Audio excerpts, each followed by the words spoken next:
피터 린치의 투자 철학. 평범한 사람도 월가를 이길 수 있다. 1만 달러가 29만 달러로 13년간 연평균 29% 수익률, 2700%의 경이로운 수익. 월가의 전설 피터 린치는 어떻게 평범한 주부도 전문가를 이길 수 있다고 말했을까요? 지금부터 그 비밀을 공개합니다. 본론 첫째, 피터 린치는 누구인가? 피터 린치는 1944년 보스턴에서 태어났습니다. 그의 아버지는 그가 어렸을 때 세상을 떠났고 그는 골프장 캐디로 일하며 학비를 벌었습니다. 이 경험이 그의 인생을 바꿨습니다. 캐디를 하면서 만난 부유한 고객들로부터 주식 투자에 대한 이야기를 들었고 이것이 그를 투자의 세계로 이끌었습니다. 보스턴 칼리지를 졸업하고 펜실베니아 대학 와튼 스쿨에서 MBA를 받은 후 1969년 피델리티에 입사했습니다. 1977년 33세의 나이로 마젤란 펀드의 매니저가 되었을 때 펀드 규모는 1,800만 달러에 불과했습니다.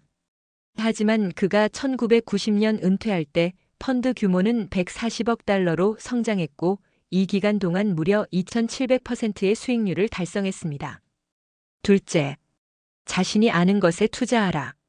피터 린치의 가장 유명한 투자 원칙은 자신이 아는 것에 투자하라입니다.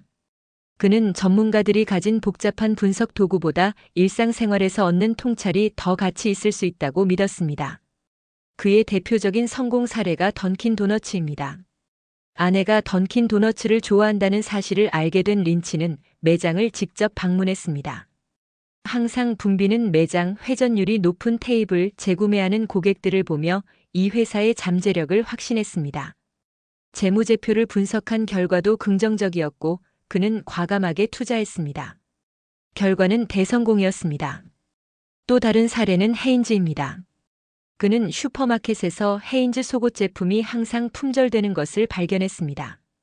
직접 제품을 구매해보고 품질을 확인한 후 회사의 재무 상태를 점검했습니다. 헤인즈는 당시 저평가되어 있었고 린치의 투자는 큰 수익을 가져왔습니다. 린치는 주부들이 쇼핑몰에서, 직장인들이 회사에서, 의사들이 병원에서 발견하는 기회가 월가의 애널리스트들이 찾는 것보다 더 빠를 수 있다고 강조했습니다. 중요한 것은 일상의 관찰을 투자 아이디어로 전환하는 능력입니다. 셋째, 기업을 6가지로 분류하라. 피터 린치는 모든 기업을 6가지 유형으로 분류했습니다. 이 분류법은 각 기업의 특성을 이해하고 적절한 투자 전략을 세우는 데 도움을 줍니다. 저성장주는 대형 기업이지만 성장이 정체된 회사입니다. 전력회사나 철강회사가 대표적입니다. 이들은 안정적인 배당을 제공하지만 주가 상승 여력은 제한적입니다.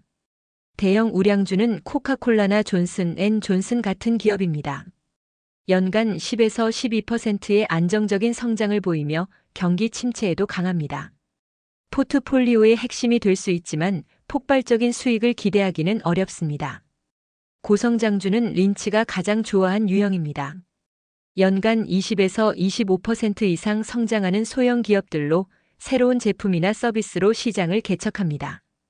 위험이 크지만 보상도 큽니다. 린치는 이런 기업을 초기에 발견하는 것이 가장 큰 수익을 낸다고 믿었습니다. 경기순환주는 자동차, 항공, 철강 같은 산업의 기업들입니다. 경기에 따라 실적이 크게 변동하므로 경기 사이클을 이해하고 저점에서 매수하는 것이 중요합니다. 턴어라운드주는 어려움을 겪다가 회복 중인 기업입니다. 크라이슬러가 대표적인 예입니다. 높은 위험을 감수하면 큰 수익을 얻을 수 있지만 회사가 실제로 회복할지 신중하게 판단해야 합니다. 자산주는 시장이 제대로 평가하지 못한 자산을 가진 기업입니다. 부동산, 특허권, 자회사 등 숨겨진 가치를 발견하는 것이 핵심입니다. 넷째, 10루타를 찾아라. 린치는 10배거, 즉 10배 수익을 내는 주식을 찾는 것에 집중했습니다. 그는 소형주에서 이런 기회가 많다고 봤습니다. 그의 유명한 10배거 중 하나가 타코벨입니다. 처음 투자했을 때는 작은 타코 체인점에 불과했지만 린치는 그들의 비즈니스 모델과 확장 가능성을 높이 평가했습니다. 매장 수가 빠르게 늘어나고 각 매장의 수익성이 개선되면서 주가는 급등했습니다. 린치는 완벽한 기업의 특징을 제시했습니다. 지루한 이름을 가진 회사, 지루한 사업을 하는 회사, 불쾌한 사업을 하는 회사가 좋습니다. 왜냐하면 다른 투자자들이 관심을 갖지 않아 저평가되어 있을 가능성이 크기 때문입니다. 장의사업체나 쓰레기 처리 회사가 그런 예입니다. 또한 린치는 기관 투자자들이 매수하지 않는 주식, 애널리스트가 커버하지 않는 주식, 부정적인 소문이 있는 산업의 주식을 선호했습니다. 이런 주식들은 시장에 관심 밖에 있어 진짜 가치가 발견되면 큰 수익을 낼 수 있습니다. 중요한 것은 조기 발견입니다. 기업이 지역 시장에서 성공한 후 전국으로 확장하기 시작할 때 새로운 제품이 입소문을 타기 시작할 때가 투자의 최적기입니다.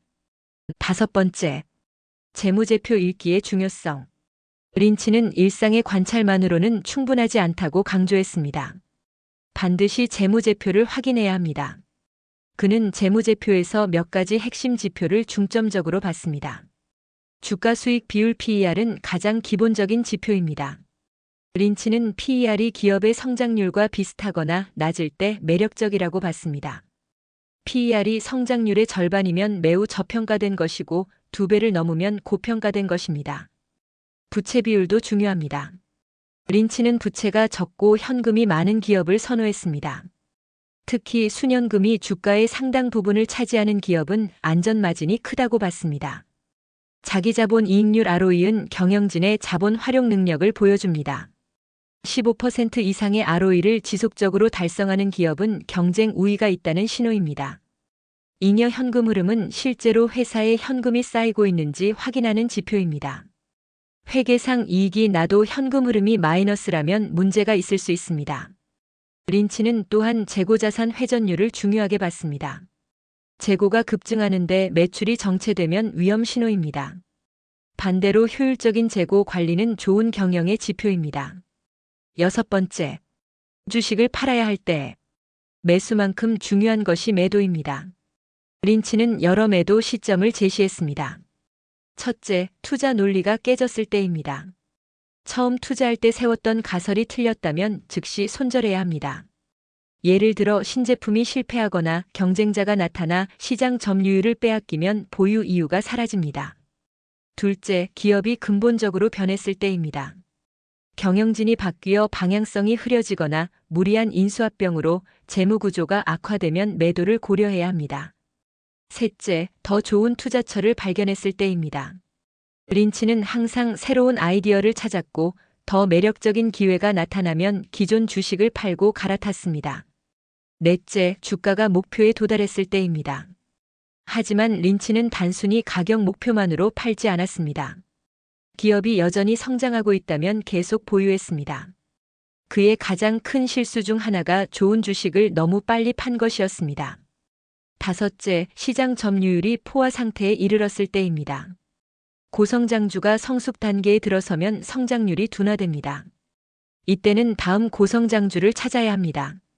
7번째, 심리적 함정을 피하라. 린치는 투자자들이 빠지기 쉬운 심리적 함정에 대해 경고했습니다. 가장 큰 실수는 단기 시장 변동에 흔들리는 것입니다. 린치는 주식시장의 하락은 콜로라도의 눈보라처럼 흔한 일이라고 말했습니다. 1987년 블랙먼데이 때도 그는 침착함을 유지했고 오히려 저평가된 주식을 매수했습니다. 군중 심리도 위험합니다. 모두가 사고 싶어하는 주식은 이미 고평가되어 있을 가능성이 큽니다. 반대로 모두가 피하는 주식에 기회가 있습니다. 린치는 시장이 좋아하지 않는 주식이 종종 최고의 투자처라고 했습니다. 손실 회피 심리도 문제입니다. 손해보는 것이 두려워 손절을 미루고 이익이 나면 너무 빨리 실현하는 경향이 있습니다. 린치는 정반대로 해야 한다고 조언했습니다. 잡초는 뽑고 꽃에는 물을 주라. 즉 손실이 나는 주식은 빨리 정리하고 수익이 나는 주식은 계속 보유하라는 것입니다. 과신도 경계해야 합니다. 몇 번의 성공으로 자신이 천재라고 착각하면 위험합니다. 린치 자신도 실패한 투자가 많았고 그는 이를 솔직하게 인정했습니다. 중요한 것은 성공 확률을 높이는 것이지 매번 옳은 것이 아닙니다. 8번째, 장기 투자의 힘. 린치는 장기 투자의 열렬한 지지자였습니다. 그는 주식을 10분 보유할 이유가 없다면 10년 보유하는 것도 고려하지 말라고 했습니다. 장기 투자의 첫 번째 이점은 복리 효과입니다. 시간이 지날수록 수익이 기하급수적으로 증가합니다. 연 15%의 수익률도 10년이면 4배, 20년이면 16배가 됩니다. 두 번째는 세금 효율성입니다. 자주 매매하면 단기 양도소득세를 내야 하지만 장기 보유하면 세금을 이연할 수 있습니다. 세 번째는 감정적 안정입니다. 단기 변동에 신경 쓰지 않아도 되므로 더 합리적인 판단을 할 수 있습니다. 린치는 시장 타이밍은 불가능하다고 믿었습니다. 언제 사고 팔지 완벽하게 맞추려는 시도는 실패로 끝나기 쉽습니다. 대신 좋은 기업을 적정 가격에 사서 오래 보유하는 것이 더 효과적입니다. 그는 또한 시장 폭락을 기회로 활용했습니다. 1987년 대폭락, 1990년 걸프전 위기 때 많은 투자자들이 공황에 빠졌지만 린치는 침착하게 우량주를 매수했고 큰 수익을 냈습니다. 아홉 번째, 분산 투자의 원칙. 린치의 포트폴리오는 수백 개의 종목으로 구성되어 있었습니다. 이는 일반적인 집중 투자 원칙과 다릅니다. 그는 왜 이렇게 많은 종목에 투자했을까요? 첫째, 위험 분산입니다. 아무리 철저하게 분석해도 예상치 못한 일이 일어날 수 있습니다. 한두 개 종목에 집중하면 그 종목이 실패할 때 치명적입니다. 둘째, 기회 포착입니다. 린치는 항상 새로운 아이디어를 찾았습니다. 좋은 기회를 발견하면 기존 종목을 고집하지 않고 새로 추가했습니다. 셋째, 단계별 대응입니다. 각 종목은 다른 시기에 빛을 발합니다. 경기 순환주는 경기 회복기에, 방어주는 침체기에 좋습니다. 다양한 유형의 주식을 보유하면 어느 시기에든 수익을 낼 수 있습니다. 하지만 린치는 무작위 분산을 옹호하지 않았습니다. 각 종목에 대해 확신이 있어야 했습니다. 이해하지 못하는 주식에 투자하지 말라는 그의 원칙은 여전히 유효했습니다. 일반 투자자에게 린치는 5개에서 10개 정도의 종목을 추천했습니다.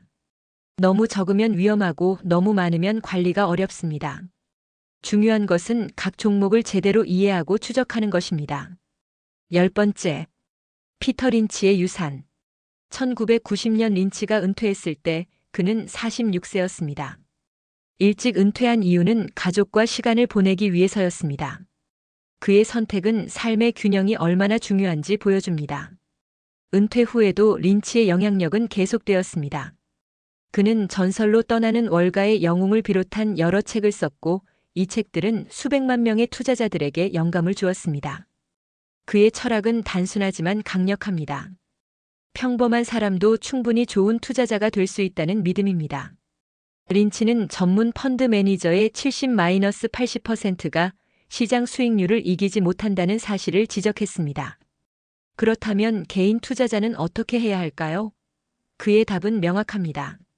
자신의 장점을 활용하라는 것입니다. 전문가보다 더 빨리 좋은 제품이나 서비스를 발견할 수 있고 장기 투자에 집중할 수 있으면 단기 성과 압박에서 자유롭습니다. 그의 투자 철학은 시대를 초월합니다. 기술이 발달하고 시장이 복잡해졌지만 좋은 기업을 찾고 적정 가격에 사서 오래 보유한다는 원칙은 여전히 유효합니다. 결론. 피터 린치의 가르침은 명확합니다. 투자는 어렵지 않습니다. 일상에서 관찰하고 기본을 공부하고 감정을 통제하고 인내심을 갖는다면 누구나 성공할 수 있습니다. 그는 주식시장에서 돈을 잃는 유일한 방법은 주식을 파는 것이라고 말했습니다. 좋은 기업을 보유하고 있다면 시장의 일시적 하락은 두려워할 필요가 없습니다. 오히려 더 싸게 살 수 있는 기회입니다. 피터 린치의 마지막 조언은 이것입니다. 당신이 가진 최고의 투자 도구는 귀와 눈, 그리고 상식입니다. 이것들을 잘 활용한다면 월가의 전문가들만큼, 아니 그 이상의 성과를 낼 수 있습니다. 그의 유산은 숫자로 측정되는 것이 아닙니다. 수백만 명의 평범한 사람들에게 투자의 문을 열어주고 그들도 성공할 수 있다는 자신감을 준 것, 그것이 피터 린치가 남긴 진짜 선물입니다.